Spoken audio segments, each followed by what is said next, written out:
Após a chegada de José ao poder no Egito e o reencontro com sua família, Jacó, seus filhos e netos se mudaram para a terra de Gósen, uma região fértil no delta do Nilo. Esse momento de alegria e reencontro aconteceu por volta de 1700 anos antes de Cristo. A história não é apenas sobre a reunião de uma família, mas sobre o início de uma nova fase para o povo de Israel. Em Gósen, os israelitas não eram simples refugiados, eles prosperaram e cresceram, abençoados pela proteção que José lhes proporcionava como o segundo homem mais poderoso do Egito. Ao longo dos anos, a pequena família de Jacó se multiplicou. Eles viveram em paz e prosperidade, aumentando suas posses, seus rebanhos e, mais importante, suas famílias. O número de israelitas crescia continuamente, formando uma nação dentro de outra. Com o passar do tempo, a promessa feita por Deus a Abraão, de que sua descendência seria como as estrelas do céu, incontável e grande, começou a se realizar. O povo de Israel começou a se tornar numeroso, forte e bem estabelecido. A Bíblia fala desse período de prosperidade com admiração, mas também com uma nota sombria, pois essa prosperidade viria a atrair medo e desconfiança de futuras gerações de egípcios. O crescimento da nação israelita começou a se tornar visível e, com isso, despertou o receio do futuro faraó. O medo do estrangeiro começou a se enraizar entre os egípcios. Mas, nesse momento, a história ainda estava cercada de esperança e gratidão.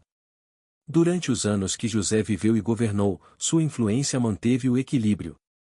Ele cuidou para que sua família fosse tratada com honra, e o povo de Israel viu o cumprimento de promessas divinas, crescendo em número e força. A Bíblia relata que a nação de Israel se tornou tão grande que era impossível contar os seus descendentes, tal como fora profetizado. Essa fase de crescimento foi marcada por muitas histórias de vida, de famílias que floresceram em terras estrangeiras. Para os israelitas, o Egito representava um novo começo, um lugar onde Deus os havia guiado através de José, transformando a dor da separação e da fome em bênçãos abundantes. Mas, como sabemos, a prosperidade nem sempre permanece sem desafios, e o cenário que havia sido de paz estava prestes a mudar drasticamente. O que parecia um refúgio, uma nova terra de promessas, estava prestes a se tornar uma terra de opressão, mas por agora, esse capítulo da história ainda estava marcado pela abundância e pela confiança no futuro. O povo de Israel estava em pleno crescimento, plantando as sementes do que viria a ser uma nação forte e unida, ainda que suas maiores provações estivessem por vir. E a história do povo de Israel no Egito ainda estava apenas começando. Os anos de paz e prosperidade para os israelitas no Egito começaram a se distanciar na memória, à medida que as gerações passavam. José, o salvador de sua família e do Egito, morreu, e com ele, sua influência sobre a corte egípcia. O povo de Israel, que havia crescido exponencialmente, continuava a se multiplicar e se fortalecer na terra de Gósen. A promessa de Deus a Abraão de uma descendência numerosa estava se cumprindo de forma visível e impressionante, mas esse crescimento chamou a atenção de uma nova liderança egípcia. Por volta de 1500 a.C., um novo faraó subiu ao trono, um governante que não conhecia José, Êxodo 1, 8. Para ele, o passado glorioso de José, o salvador do Egito, era uma história distante e irrelevante. O novo faraó olhava para os israelitas com receio, vendo neles não apenas um povo numeroso, mas uma ameaça em potencial. Sua preocupação era clara. Se eclodir uma guerra, eles se unirão aos nossos inimigos, lutarão contra nós e deixarão o país. Êxodo 1, 10. Para o faraó, os israelitas não eram mais aliados ou vizinhos, mas possíveis traidores. Essa desconfiança começou a envenenar a relação entre os egípcios e os israelitas. O medo do que o povo de Israel poderia fazer transformou a terra de Gósen, uma vez próspera e acolhedora, em uma terra de opressão. O faraó decidiu agir, e sua estratégia foi implacável: reduzir o crescimento e a influência dos israelitas por meio do trabalho forçado. Ele decretou que os israelitas deveriam se tornar escravos, forçando-os a construir cidades-armazéns, como Pitom e Ramessés, sob a dura supervisão dos capatazes egípcios. As condições de vida dos israelitas deterioraram rapidamente. Homens e mulheres, que antes prosperavam na liberdade, agora eram obrigados a trabalhar até a exaustão. Eles eram forçados a fabricar tijolos de barro e construir para o Império Egípcio, enquanto suas vidas eram cercadas por sofrimento e dor. O trabalho escravo tornou-se a realidade diária do povo escolhido de Deus, e a esperança começou a desvanecer no coração de muitos. A escravidão não era apenas física, mas também psicológica. O objetivo de Faraó não era apenas controlar o crescimento dos israelitas, mas também quebrar seu espírito, fazer com que acreditassem que sua única existência possível seria sob o jugo do Egito. A Bíblia descreve esse período como um tempo de vida amarga. Êxodo 1, 14, onde o sofrimento era constante e o alívio parecia uma miragem distante. Mas, paradoxalmente, quanto mais os egípcios oprimiam o povo de Israel, mais eles se multiplicavam. Deus não havia abandonado seu povo, e, mesmo nas circunstâncias mais duras, os israelitas continuavam a crescer em número e força.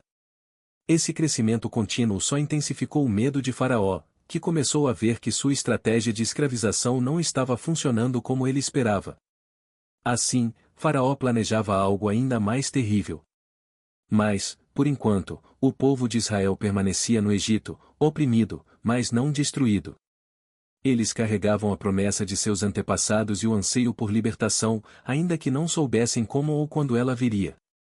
Esse era o momento mais sombrio de sua história até então, mas, como toda grande narrativa, esse também seria o prelúdio de uma libertação espetacular. Esses eventos ocorreram aproximadamente em 1500 a.C., e marcariam o início de um período de escravidão que perduraria por gerações, até o surgimento do grande libertador que Deus estava preparando em segredo. Moisés. O decreto de matar os filhos homens. O plano de escravizar os israelitas para impedir seu crescimento não havia surtido o efeito que o faraó esperava. Pelo contrário, quanto mais eles eram oprimidos, mais prosperavam. A força e o número do povo de Israel continuavam a crescer, desafiando o poder egípcio. A frustração do faraó se transformou em medo e, então, em uma decisão cruel e devastadora, ele decretou que todos os meninos hebreus recém-nascidos deveriam ser mortos. Um dos momentos mais sombrios na história do povo de Israel. A ordem era clara e brutal: todas as parteiras hebreias deveriam matar os meninos recém-nascidos no momento do parto. Somente as meninas seriam poupadas, o que, na mente de Faraó, impediria os israelitas de se tornarem uma ameaça militar no futuro. No entanto, as parteiras hebreias, movidas pelo temor a Deus, desafiaram secretamente a ordem do faraó. Quando questionadas sobre por que os meninos continuavam a sobreviver, elas responderam que as mulheres hebreias eram fortes e davam à luz antes que as parteiras chegassem. Essa corajosa resistência evitou a morte de muitos recém-nascidos, mas o faraó não se deu por vencido. Ele endureceu ainda mais seu decreto, ordenando que todo menino hebreu nascido fosse lançado ao rio Nilo. Imagine o terror e a angústia que esse decreto causou nas famílias israelitas. Cada gravidez era motivo de medo, cada nascimento, uma sentença de morte potencial para os meninos. As mães e pais, que antes aguardavam a chegada de seus filhos com alegria, agora se desesperavam ao ouvir o primeiro choro de um menino. O medo de serem descobertos e verem seus filhos arrancados de seus braços dominava a vida dos israelitas. O rio Nilo, que era fonte de vida para o Egito, agora se transformava em um símbolo de morte para o povo de Israel. O decreto de Faraó parecia inescapável. O poder do Império Egípcio era absoluto, e os israelitas eram forçados a se submeter à crueldade de seus captores.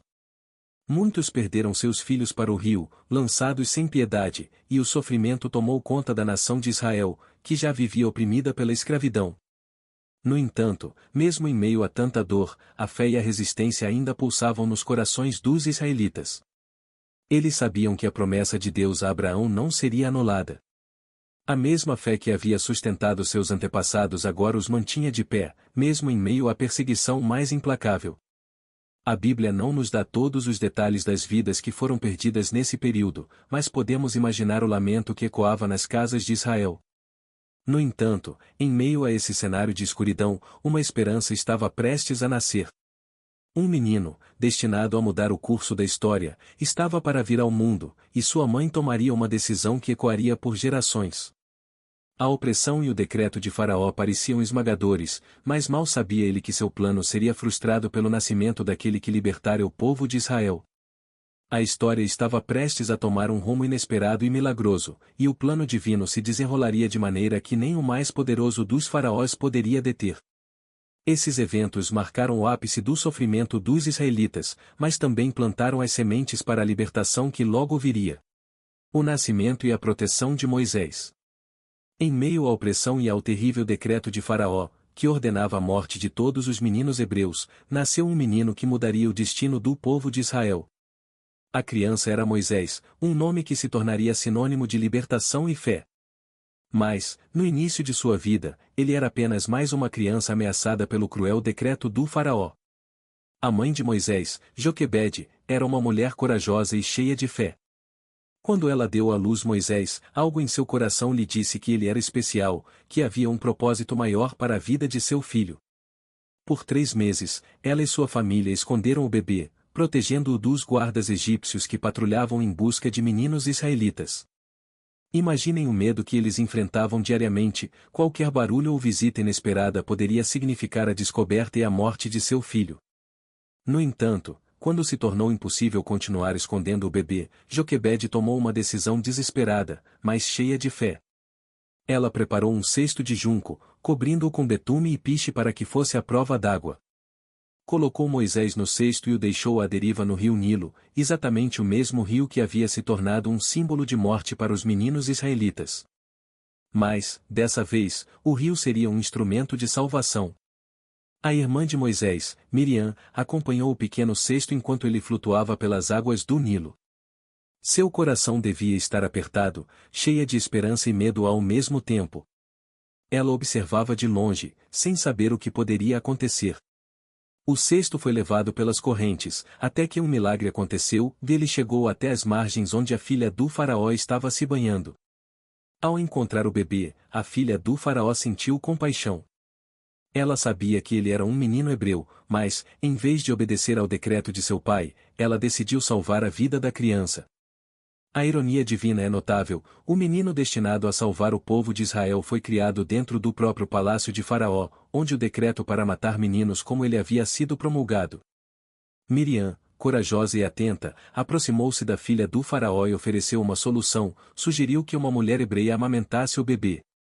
A princesa concordou, e assim, a mãe biológica de Moisés, Joquebede, teve a oportunidade de cuidar de seu próprio filho nos primeiros anos de sua vida, mas agora sob a proteção da realeza egípcia. Esse ato de fé de Joquebede e a intervenção divina preservaram a vida de Moisés, preparando-o para um futuro que nem ele poderia imaginar. Embora ele tenha crescido como príncipe egípcio, cercado por luxo e poder, suas raízes israelitas permaneceriam sempre presentes. O cesto que flutuou no Nilo foi o início de uma jornada que culminaria na libertação de um povo inteiro. O nascimento de Moisés não foi apenas o nascimento de um líder, foi um sinal de que, mesmo nos tempos mais sombrios, Deus estava operando silenciosamente em favor do seu povo. Os israelitas, oprimidos e escravizados, ainda não sabiam, mas seu libertador estava crescendo sob os cuidados do próprio palácio egípcio. E o nascimento de Moisés foi o primeiro passo na jornada de libertação que transformaria a história de Israel para sempre. Moisés é criado no palácio egípcio. Moisés, salvo das águas do Nilo pela filha do faraó, cresceu em meio ao esplendor e poder da realeza egípcia. Criado como um príncipe, ele tinha acesso às melhores escolas, à educação mais refinada e ao luxo que poucos poderiam sequer imaginar. Ele viveu cercado pelas riquezas do Egito, aprendendo sobre liderança, política, guerra e cultura, preparando-se, sem saber, para um destino muito maior do que o de um mero príncipe egípcio. Embora tenha sido adotado pela filha do faraó, Moisés manteve uma ligação com suas raízes hebraicas.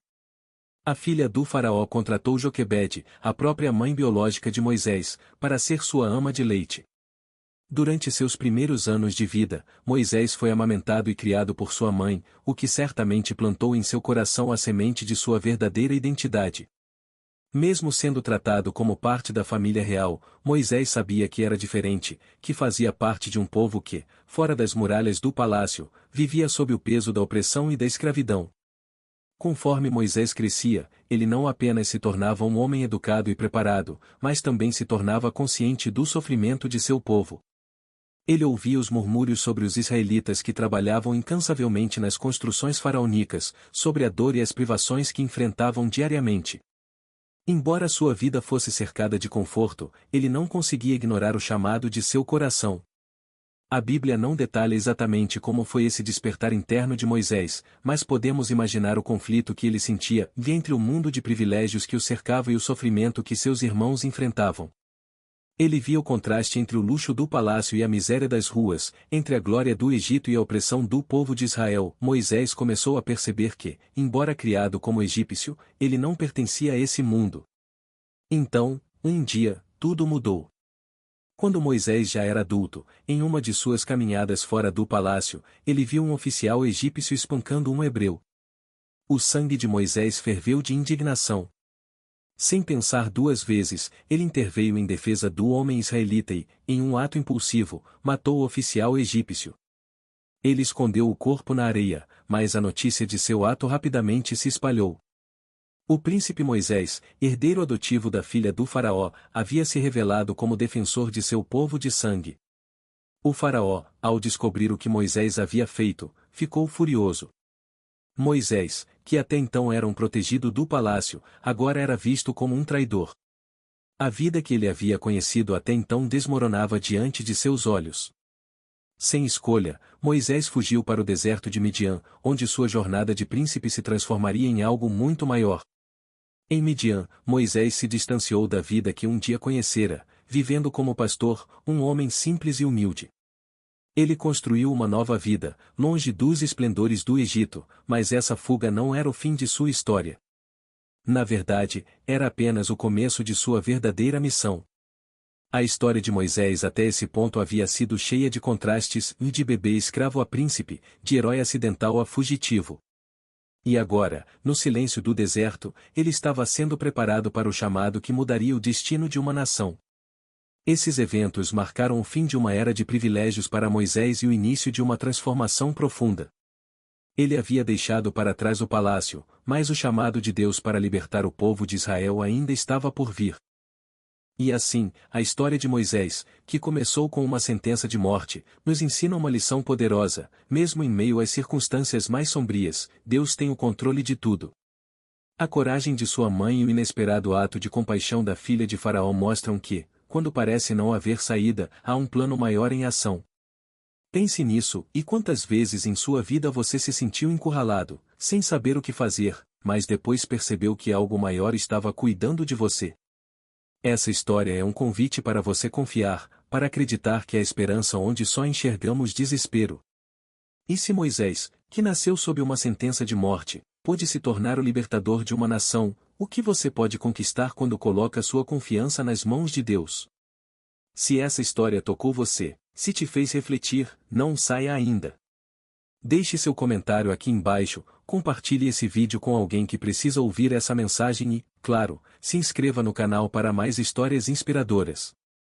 A sua jornada de fé pode estar apenas começando.